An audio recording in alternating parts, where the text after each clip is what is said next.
মালদায় চিকিৎসায় গাফিলতিতে রোগী মৃত্যুর অভিযোগ এবং সেই অভিযোগে শুক্রবারই লিখিত অভিযোগ দায়ের করেছিল পরিবার, কিন্তু তারপরেও কোনো ব্যবস্থা হয়নি। তাই বিক্ষোভ প্রতিবাদে রাস্তায় নামেন পরিবারের লোকেরা। রাস্তা অবরোধ করে বিক্ষোভ দেখান জেলা পরিষদের সদস্য। তিনি পুলিশের সামনে টাকা ফেলে হাঁটু গেড়ে বসে বিচার চান, চিকিৎসকদের শাস্তি চান। দেখুন সে ছবি। চিকিৎসায় গাফিলতির অভিযোগে আদিবাসী মহিলার মৃত্যু ঘিরে তোলপাড়। প্রতিবাদে শনিবার মালদা নালাগোলা রাজ্য সড়ক অবরোধ করে চলল বিক্ষোভ। জেলা পরিষদের সদস্য তারাশঙ্কর রায়ের নেতৃত্বে চলে বিক্ষোভ। গতকাল 6:20-তে আমাদের আদিবাসী সমাজের মেয়ে চঞ্চলা মুর্মুকে হাসপাতাল কর্তৃপক্ষের গাফিলতির কারণে মারা গেল। তার জন্য দোষীদের যাতে উপযুক্ত শাস্তি হয় তার জন্য আমরা পথে নেমেছি। কোথায় নেমেছেন? আইও বাস স্ট্যান্ডে। যদি দোষী যদি শাস্তি না পায় এই আন্দোলন আইওর বুক থেকে সারা পশ্চিমবঙ্গে ছড়িয়ে যাবে। বিক্ষোভে অবরুদ্ধ হয়ে পড়ে জাতীয় সড়ক। হবিবপুর থানার আইসি নেতৃত্বে ঘটনাস্থলে যায় পুলিশ বাহিনী। জেলা পরিষদের সদস্য হাঁটু গেড়ে আইসির সামনে অভিযুক্ত চিকিৎসকের শাস্তির দাবি জানান। হাসপাতাল থেকে বলা হয়েছে নার্সিংহোমে আসার জন্য।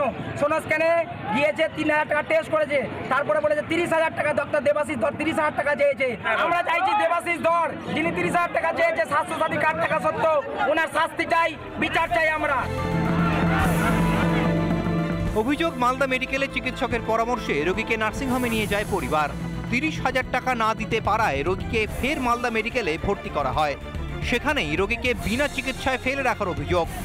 শেষ পর্যন্ত প্রাণ হারানোই রোগী। অভিযুক্ত চিকিৎসকের শাস্তির দাবিতে সরব হয়েছে আদিবাসীরা। মালদা থেকে দীপঙ্কর গোস্বামীর রিপোর্ট, রিপাবলিক বাংলা।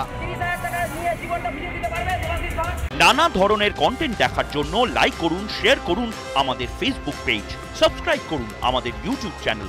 পাশাপাশি অন্যান্য ব্রেকিং নিউজের জন্য অবশ্যই চোখ রাখুন রিপাবলিক বাংলায়।